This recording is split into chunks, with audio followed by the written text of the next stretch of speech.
You need to be in the group of mineral nerds. This is super. Very nice. This would be the one rock I wouldn't want to part with out of everything most. Right.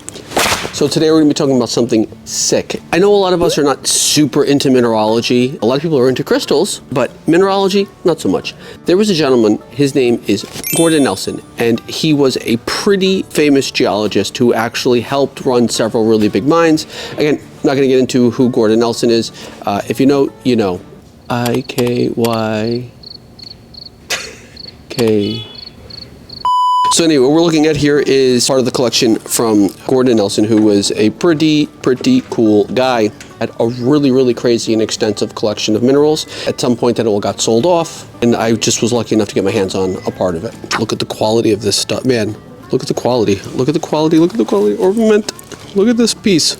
One of the coolest things we have here is something called chalcanthite, which is a sulfate mineral, very uncommon and hard to get. Actually, I believe that this is actually out of Arizona and occurs mostly in copper mines in the later oxidation stages of the copper mines.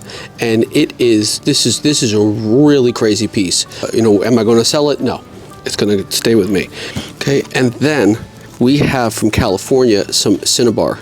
A lot of you might know, but cinnabar is a little scurry for a lot of people, but it's really not. It's not a big deal. Oh, look at this. This is also something we need to see. Look at that. It looks fuzzy, right? You see that? Doesn't it look fuzzy? So we got some fluorite from Morocco. These are some of the pieces that I've decided to hold on to. Actually bought out the whole pocket. I'll be having stuff like this in the live sales. Some of it's going on our website. So if you want to see some really high-end specimen, good stuff on the website, it'll be there. But yeah, this is some fluorite clusters that I got out of the pocket in Morocco. That's just a little sneak peek, part one.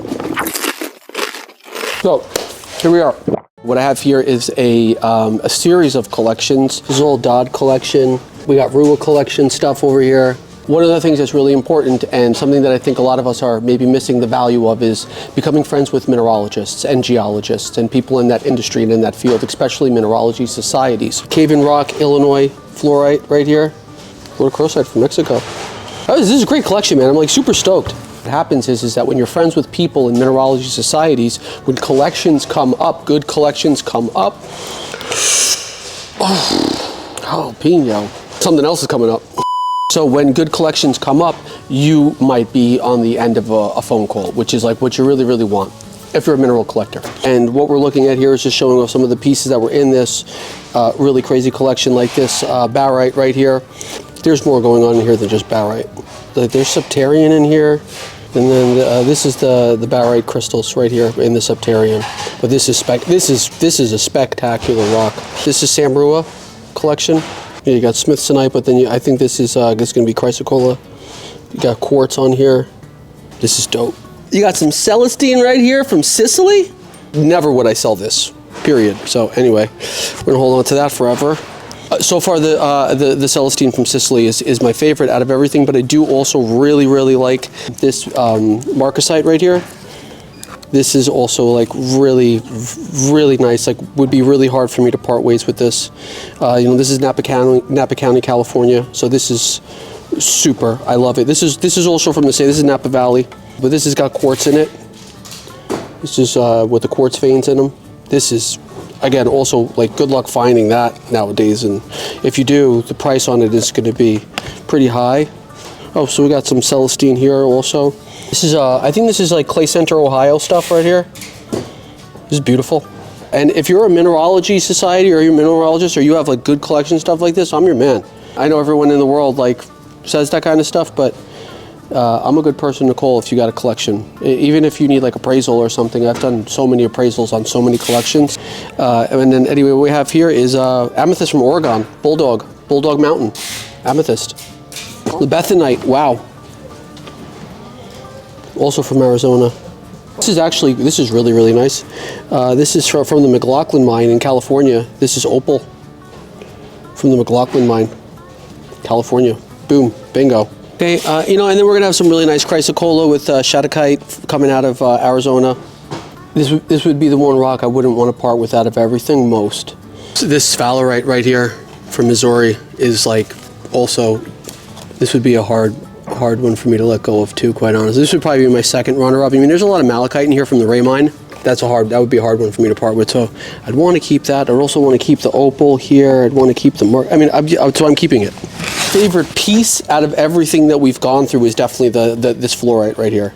Is so far my favorite. And then this is that rutile we got from that dude, which, you know, this is such a nice rock. Look at that. It's just stunner. Unfortunately, you can't sell it because the rutile is literally just, so the way rutile works is that it's literally sprayed into the cavity. And then when there's not enough silicon dioxide getting into the cavity, you wind up with no crystallization over the rutile. So a lot of the times what you're looking for is this kind of rutile, right? Where you have gem silica coming into the cavity, into the pocket, and then, you know, encapsulating the rutile. But in this particular cavity, what you have is just literally freaking rutile getting spritzed. Like, it's like hairs, literally hairs laying on top. You know, they're just hairs, like literally laying on top. It's so fragile. You know, my real goal in life was to make it like over 100, just to say I did it. You know what I mean? I've already lived like 10 lives in my life. So, like, I'm cool. I'm like a cat, man. What is the relevance? The relevance? Oh, so yeah, if I make it to 100, that would be like 60 years from now. And this stuff is going to be worth probably, you know, if I keep it the way that I keep my stuff and really take care of it. That's the thing about mineral collecting too, is like the care. Most of the time you find old mineral collections and they're just so dirty and gross and like it's over. You know, even though you might have good stuff there, it's like, if this was left uncovered, like a piece like this, if this was left uncovered in a basement for like 20 years, it's going to be worthless. It's going to be garbage. So like taking care of it, wrapping it, putting plastic, preserving the collection is really important. So that's something. Is that a pyrite turd? It is. It is a pyrite turd.